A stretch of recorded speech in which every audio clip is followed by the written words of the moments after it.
Welcome back to our continuing series of interviews on the impact of the coronavirus crisis on European businesses.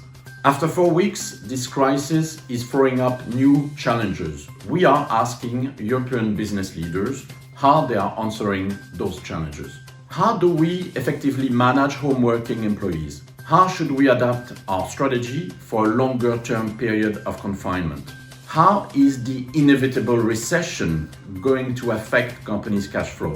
Listen to how international business leaders are handling this ongoing crisis.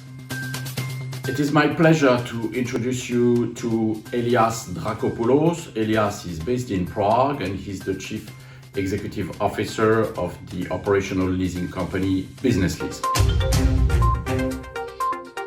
Well, like most other companies out there is significant interruption to our markets. That applies both to our client base and it applies to our supply chain.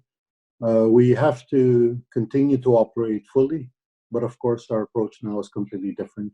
So we're talking about home office, risk management, scenario planning. These are the key points to our business right now. We are commercially present in 5 Central European markets: Czech Republic, Poland, Slovakia, Hungary, and Romania. And we have a back office function in the Netherlands, where our home base originally started. In total, we're about 250, 300 people across all the entities. It's pretty much valid by now, although we did start off on different paths at the beginning. By now, it's more or less valid by directive. We don't want people in the office. We don't want to risk contagion. Protecting our people, of course, is our number one priority, while at the same time coming up with a structure that allows us to keep operating. So when we realized home office would be mandatory and widespread, we spent effort on identifying our processes and what would be the minimal staff required to maintain in an office. And then everybody else, we sent them home. Well, right now, it's a hard thing for us to learn. A extensive home office is a new experience for us. Our service delivery is much more based and driven by communication and cooperation. So we've always been a in-office type of company. We've used home office in very few cases in the past as now. I would say right now we're going much more on trust, while at the same time setting up various KPIs to measure efficiency and performance.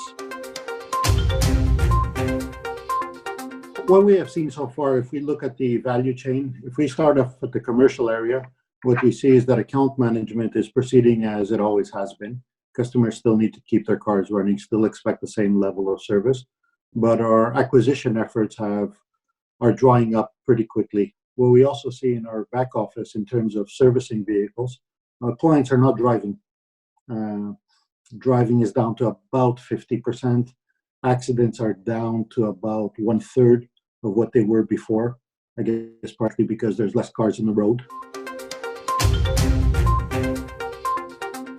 The answer to that question varies market by market. In some countries, we see that shopping centers have been closed down by law.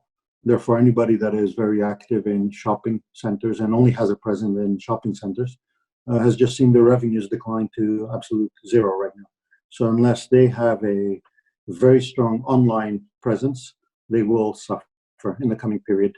Now, what the difficulty is predicting what the coming period is and what's the duration. Nobody really knows. We're preparing for a best case scenario of approximately 2 months, maybe 3. That's our best case scenario. We did have various crisis scenarios prepared. We had a very thorough business continuity plan for many years now in the company and adapted to each individual location. However, what we discovered when we started reviewing it was that it was geared more towards situations such as the office burns down and we need to get up and running somewhere else as quickly as possible. What we had never envisioned was a pandemic or a scenario where we would have to send the company on home office for prolonged periods of time. So several weeks ago, when we realized this might get really serious, we started adapting it. So we had a lot of work to do to get it up to speed for this scenario, but we had a solid base from which to start. So in that respect, we were lucky.